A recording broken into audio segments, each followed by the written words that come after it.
আসসালামু আলাইকুম ওয়া রাহমাতুল্লাহ।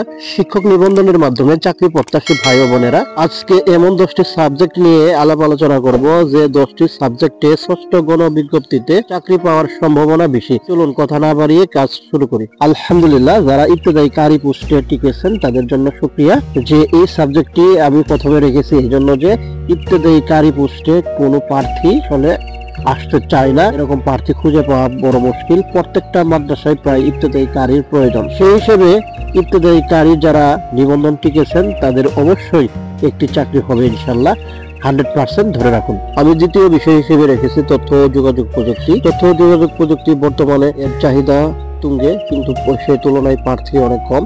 সুতরাং তথ্য ও যোগাযোগ প্রযুক্তিতে যারা নিবন্ধন পেয়েছেন তাদের জন্য অবশ্যই সুসংবাদ, আপনি একটি চাকরি অবশ্যই ইনশাল্লাহ পাবেন। যারা শারীরিক শিক্ষা বিষয়ের উপর নিবন্ধন লাভ করেছেন তাদের জন্য অবশ্যই সুসংবাদ। এখানে পদের তুলনায় প্রার্থীর সংখ্যা অনেক কম হওয়ায় সুতরাং এখানে একটা চাকরি অবশ্যই আপনি পাবেন। তারপরে চতুর্থতে রয়েছে গ্রন্থাগার। যারা গ্রন্থাগার বিষয়ে নিবন্ধিত হয়েছেন তাদের জন্য সুসংবাদ। এই গ্রন্থাগার বিষয়ে আসলে প্রার্থীর সংখ্যা অনেক কম হওয়ায় আপনারা অবশ্যই একটা চাকরি পাবেন।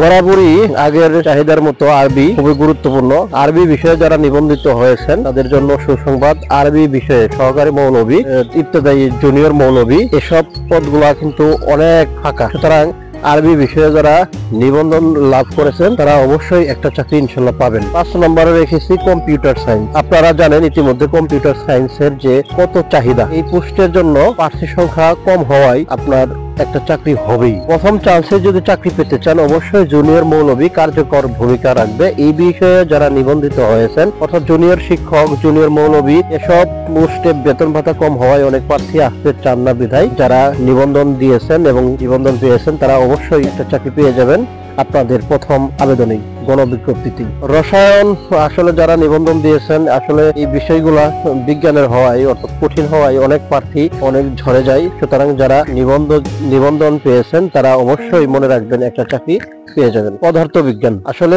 পদার্থ বিজ্ঞানের প্রার্থীর তুলনায় ফাঁকা সংখ্যা অনেক বেশি হওয়ায় যারা পদার্থ বিজ্ঞানে নিবন্ধন পেয়েছেন তারা অবশ্যই একটা চাকরি পেয়ে যাবেন ইনশাল্লাহ। তারপর 10 নম্বরে রয়েছে গণিত। এমন কোন স্কুল এবং মাদ্রাসা নেই যেখানে গণিত বিষয়ের শিক্ষক প্রয়োজন হয় না। কোন বিষয়ে চাকরি পাওয়ার সম্ভাবনা কেমন আপনাদের বিষয় লিখে জানাবেন, আমি বিস্তারিত আলাপ আলোচনা করার চেষ্টা করবো ইনশাল্লাহ। আজকে এ পর্যন্তই। ভালো থাকবেন, সুস্থ থাকবেন। আল্লাহ হাফেজ।